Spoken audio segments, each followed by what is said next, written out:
Olá, seja bem-vindo. Band Entrevista desta semana está no ar e o programa vai falar um pouco mais sobre Taubaté em diversos aspectos. Seja a história desse município de quase 400 anos, seja a política do final do século XX e início deste século XXI.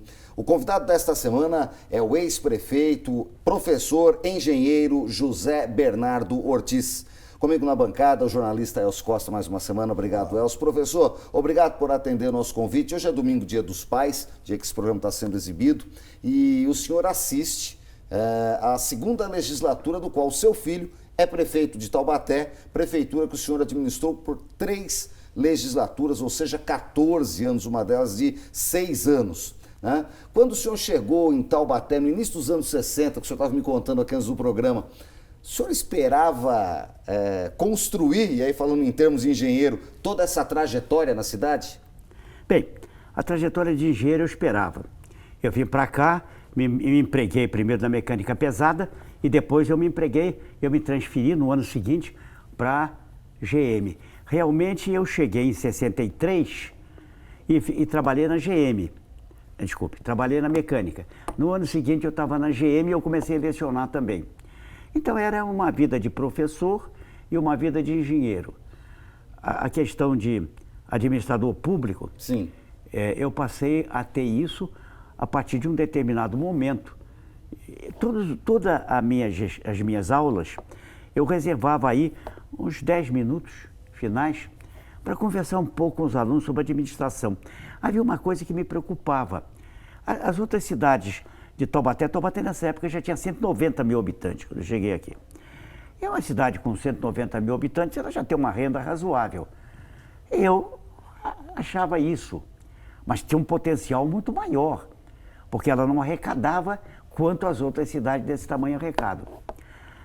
Então, um dia um aluno disse: professor, eu sou filiado ao PMDB, o senhor eu vou lhe filiar ao partido. Daqui ele me deu um cartãozinho e ele já estava assinado já por ele. Bem, eu disse: tá bom, muito obrigado. O senhor pensa aí, depois o senhor me devolve numa outra aula.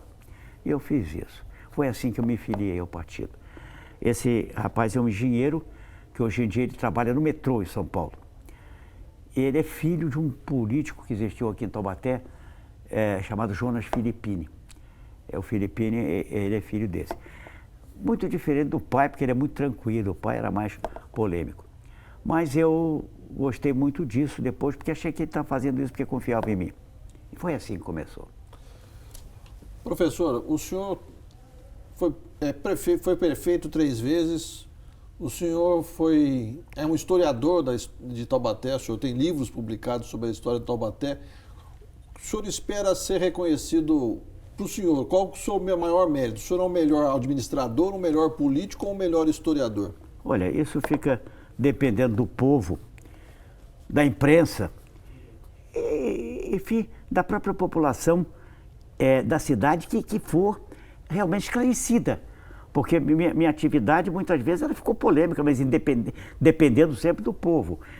Processos que eu tive na justiça foram processos que não foram de má gestão nem de coisa nenhuma, foi de boa gestão, porque eu contratei gente que eu precisava, principalmente médico, sem concurso, porque o próprio departamento jurídico da prefeitura me dizia que não precisava para função técnica, e eu achava que médico tinha função técnica. Bem, então, esses são os processos que eu tive e que eu fico por aí discutindo isso até hoje, não sei quando é que vai acabar.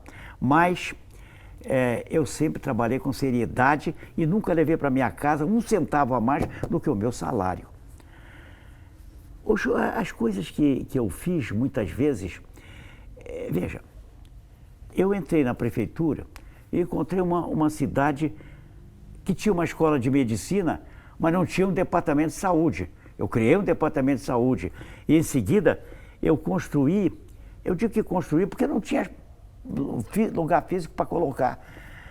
Quase todos os prédios em que eu instalei postos médicos foram construídos por mim. E eu instalei 56 postos médicos em Taubaté. Hoje ela tem 60 e tantos, 50 e tantos.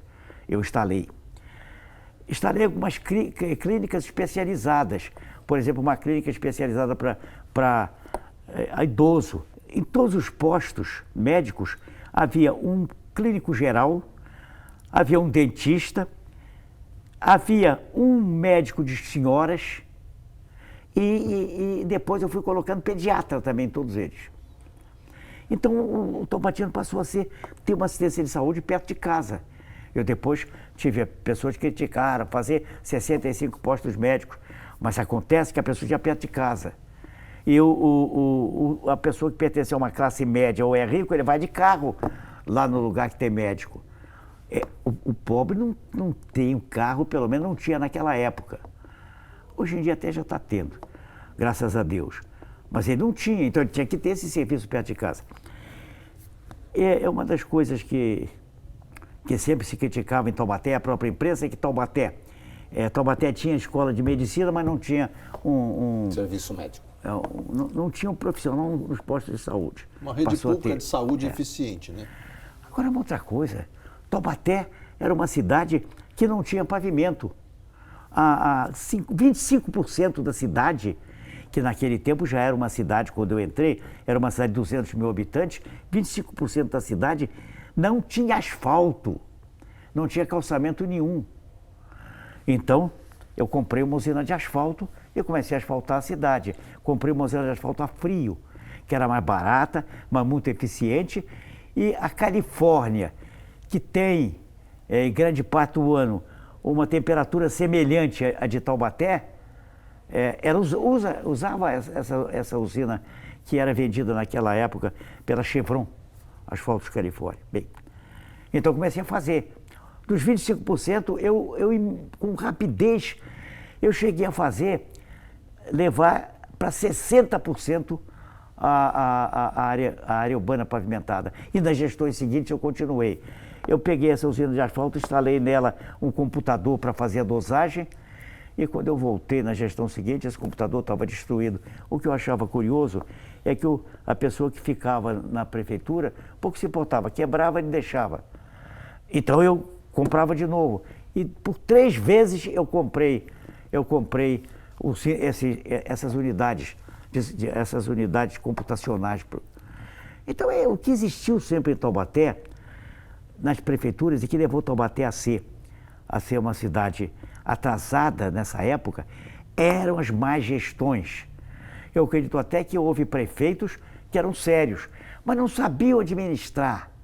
Isso eu aprendi, porque ao lado da escola de administração pública, ao lado da escola de engenharia, eu fiz curso de administração pública.